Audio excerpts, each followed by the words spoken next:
question. It starts out with having the correct equation that accounts for excretion, secretion, filtration, and reabsorption. And the equation I'm going to draw your attention to is here. Reabsorption equals filtered load minus excretion plus secretion. And the practice question wants you to solve for excretion. Therefore, we need to rearrange this equation to isolate excretion on the other side of the equal sign. We're going to do so by adding excretion to both sides. That rearranges the equation to be reabsorption plus excretion equals filtered load plus secretion. Subtract reabsorption from both sides, and now we've isolated our excretion to this side of the equal sign. The next part is to account for the variables given to you in the practice question. And the main one that you need to account for is filtered load, or filtered. That filtered load equation is the GFR times the plasma concentration of X. Using this information, you can plug this into for the filtered load, and the equation now becomes excretion equals GFR times the plasma concentration of X minus reabsorption plus secretion. And from here, you can plug in the rest of the variables that were given to you in the practice question. And they are: the plasma concentration of X is 2 mg per mil, reabsorption was 30 mg per minute, and secretion was 60 mg per minute. Plugging all of these numbers into our equation comes up with a GFR of 125 mil per minute times 2 mg per mil. Our milliliters will cancel out, minus 30 plus 60. And now you'll note that all of our units match. 250 mg per minute minus 30 mg per minute plus 60 mg per minute gives you 280 mg per minute, which was the answer to the question.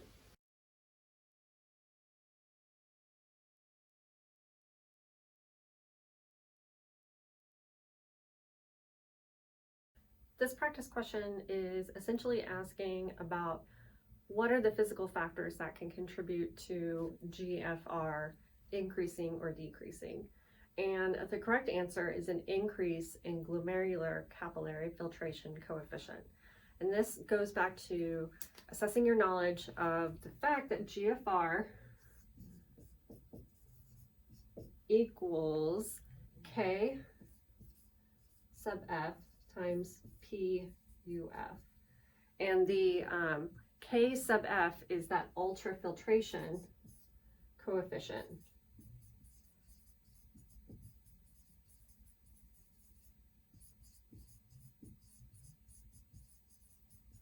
The PUF is the ultrafiltration pressure.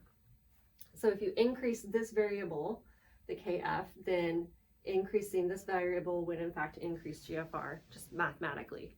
And the reason the other answers were not correct is because I'm going to walk you through them next. If you increase the afferent arteriolar resistance, the afferent arteriolar resistance would essentially be a vasoconstriction event in the afferent arteriole. And if you increase this resistance, GFR would go down. The next one, a decreased efferent arteriolar resistance. Decreased resistance would essentially be a vasodilation or a decreased resistance in the efferent arteriole, which would also drop GFR. If you increased Bowman's capsule or Bowman's space hydrostatic pressure, the hydrostatic pressure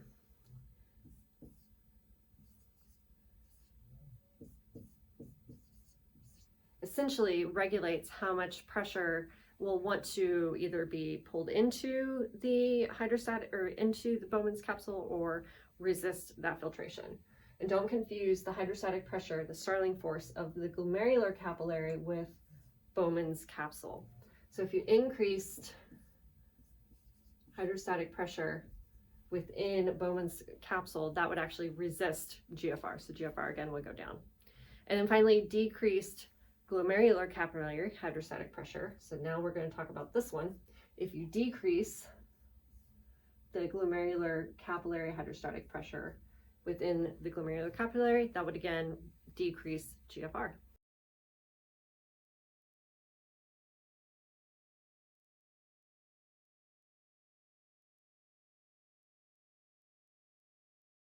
The two components of autoregulation are the local myogenic reflex and physiological feedback. The local myogenic reflex takes place on a time scale of 1 to 2 seconds, essentially. It involves calcium signaling and essentially affects either the constriction or the relaxation of the smooth muscle within the afferent and efferent arteriole. And this is the same local myogenic reflex that exists across all of the arterioles in the body. The second is the physiological feedback. That feedback involves the signaling from the juxtaglomerular cells to feedback upon resistance of the afferent and efferent arteriole. Specifically, this is a process that goes within minutes to hours and is more prominently going to involve angiotensin II and renin. One might make the case that aldosterone is part of the physiological feedback process and might choose aldosterone as an answer here.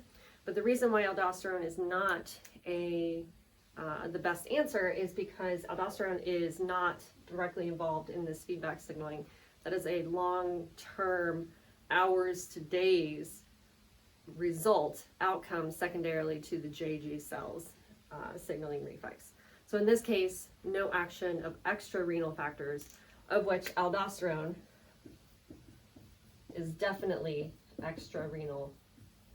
It does not come from within the kidney itself. These others are in fact signaling that is occurring intrinsic to the kidney.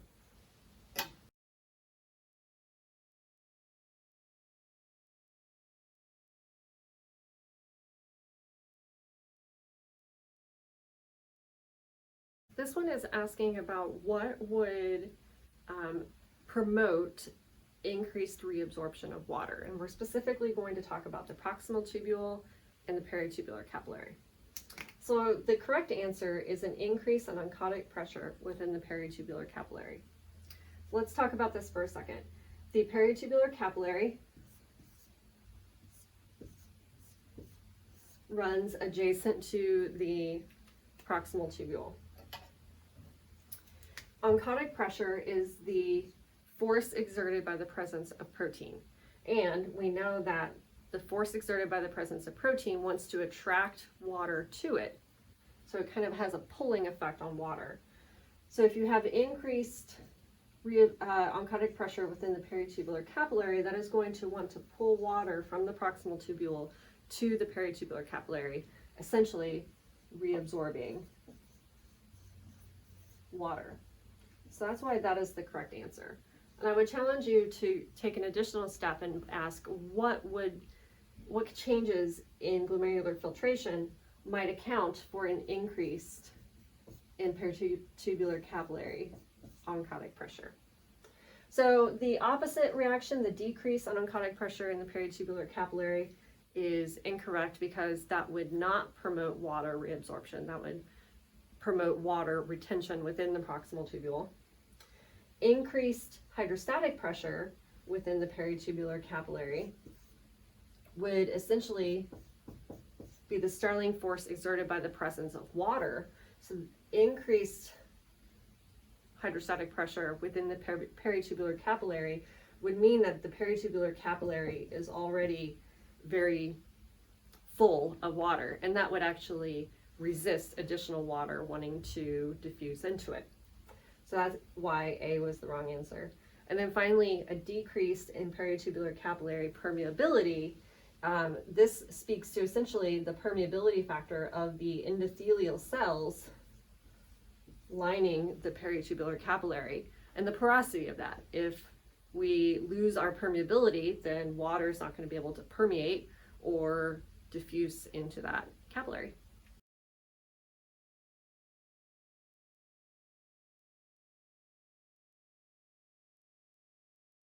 Question is very similarly worded to the previous one, so be careful when reading these questions to make sure that you are really grasping in your mind's eye where we're talking about and what type of Starling force is being discussed. So the question offers the following as trying to determine what will, according to the question, decrease net proximal tubule fluid reabsorption. What does that mean?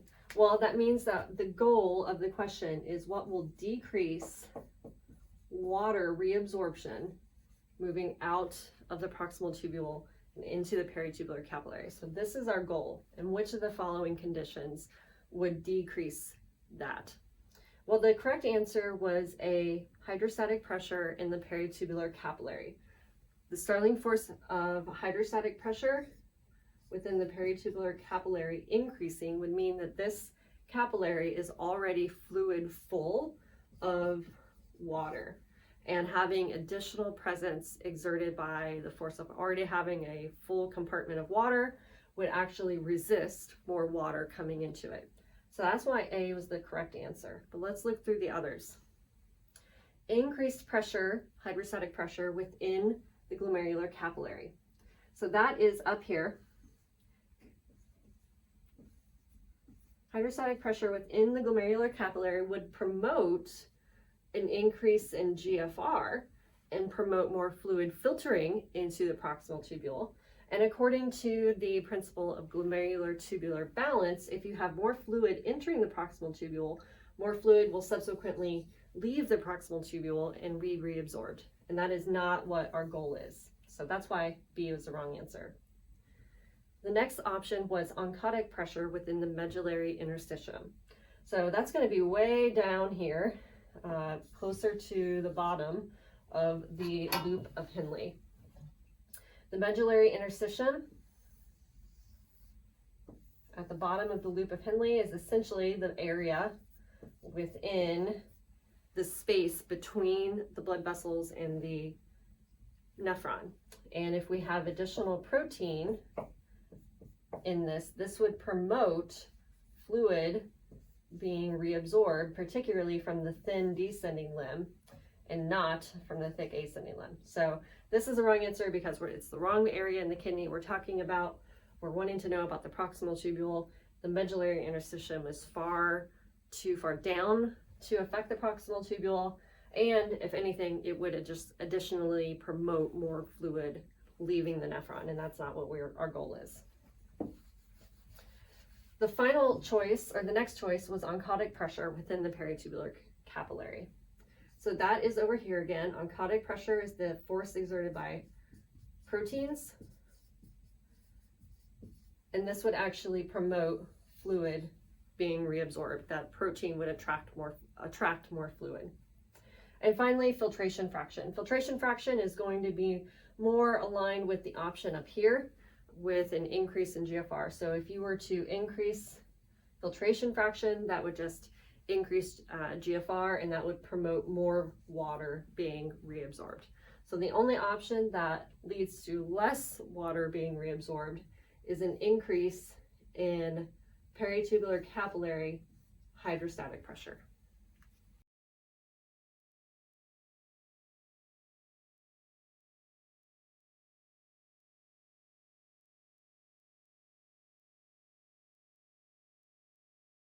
This question is essentially asking about what contributes to countercurrent multiplier and how does that affect the reabsorption of sodium and chloride as it enters the loop of Henle. So I want to get all of us oriented in exactly what we're looking at. On the left, we have this nice graphic depicting a short loop or a cortical nephron, where our glomerulus is up here in the cortex. We have our convoluted tubules, and then a short little loop of Henle. And you'll see that the peritubular capillaries in this instance are wrapped around those, essentially the proximal convoluted tubule. And that's the peritubular capillary that we're constantly talking about impacting reabsorption of sodium and chloride within and from the proximal tubule.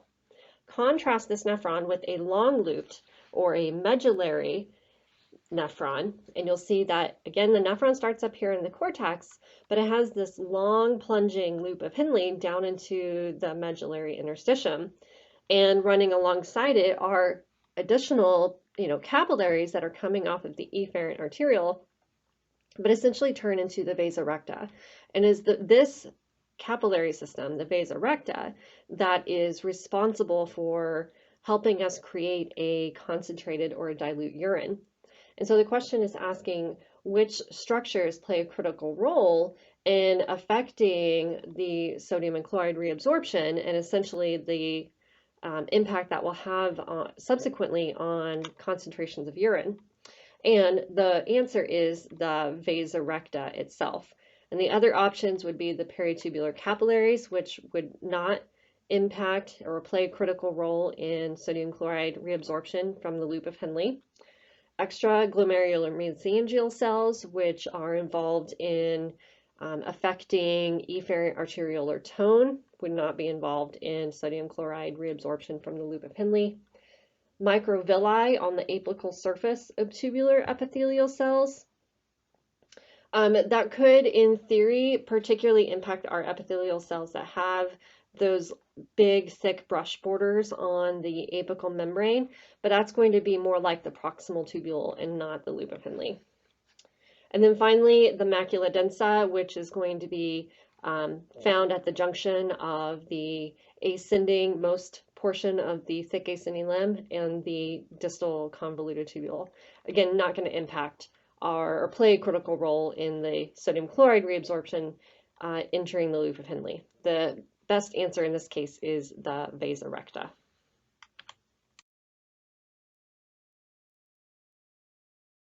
This question is asking for factors that can decrease potassium secretion.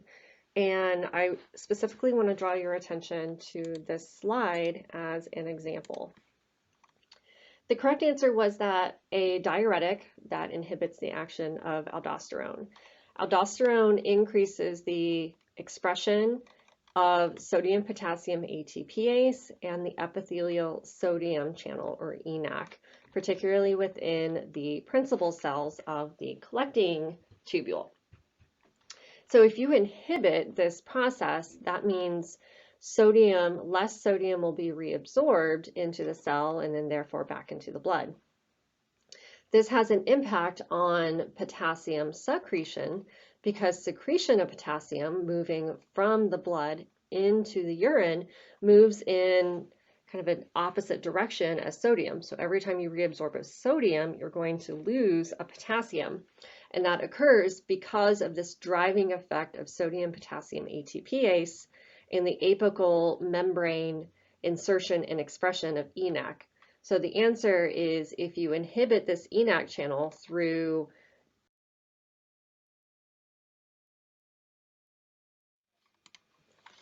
this question is very similar in concept to the previous practice question, but essentially it's asking about events that could happen elsewhere in the nephron and how that impacts potassium secretion in the collecting tubule. So we want to know what increases secretion. So as we just got done saying that sodium and potassium are linked in that when sodium is reabsorbed, a potassium is secreted. And that takes place in the collecting tubule. And that's exactly where the question is asking. How do we increase potassium secretion in the collecting tubule? And the only option of the answers that were given is the correct answer being decreasing sodium reabsorption in the loop of Henle. So why does that matter if you decrease sodium reabsorption in the loop of Henle? So if you decrease sodium reabsorption in the loop of Henle, where does that sodium go? What does it end up doing? Well, if you decrease through inhibition, such as through a diuretic, that sodium just stays in the tubule. It continues to just can float on up through the thick ascending limb of the loop of Henle. From there, that sodium will flow on through into the distal convoluted tubule, and eventually that sodium will make its way here to the collecting tubule. Now, if we have an abundance of sodium within the collecting tubule and all of that extra sodium gets reabsorbed through the ENaC channel, such as through the presence of aldosterone, you just simply have more sodium around than you otherwise would. More sodium is going to get reabsorbed. And if you get more sodium reabsorbed, every time a sodium is reabsorbed, a potassium is secreted. So that's why the answer was a diuretic that decreases sodium reabsorption upstream of the collecting tubule will result in additional potassium secretion later on. And that in fact is a mechanism by which you can cause hypokalemia, or a loss of potassium, through inhibiting using diuretics that target the loop of Henle.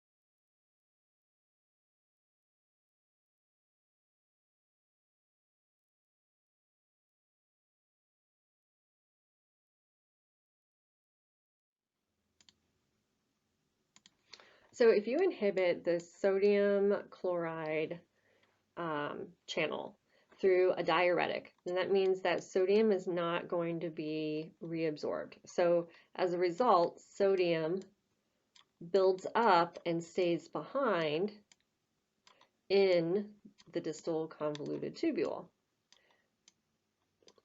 So as a result, sodium excretion will go up if you inhibit. So I'm going to put sodium excretion goes up. Now, if you think about the connection between sodium and calcium at this location, remember that a sodium and calcium are exchanged in these cell types. But if we've inhibited sodium reabsorption from getting across the apical membrane, then it can't be exchanged for a calcium. And if we can't exchange for a calcium, the calcium will just stay in the blood. So calcium excretion goes down. Now let's talk about potassium for a second. Now you might be thinking to yourself, well, if we don't reabsorb a sodium here, then we're not going to secrete a potassium. And that's true. At this location, we are going to be hanging on to our potassiums because there's no trading events going on. But we have so much sodium, we have hundreds of millimoles of sodium staying behind in the tubular lumen. This will just keep flowing on down and eventually get to the cortical collecting duct. And it is at that location where we have so much sodium being presented that it will be reabsorbed. And every time you reabsorb a sodium within the cortical collecting duct, you're going to excrete a potassium. And, for every, couple hundreds millimoles of sodium, we only have 1 or 2 millimoles of potassium. And so, yes, we will lose a bunch of sodium. Even if we do reabsorb some extra sodium in the cortical collecting duct, there's just so few potassiums to go around that it will really lose what little potassium we had to start with. So that is why potassium excretion goes up in the urine and I really tried to allude to that by stating in the question that the final net excretion goes up. So that is why the correct answer was sodium excretion goes up, potassium excretion goes up, and calcium excretion goes down. This is a tough question, so hopefully it makes sense now, but I definitely recognize that this was a hard question.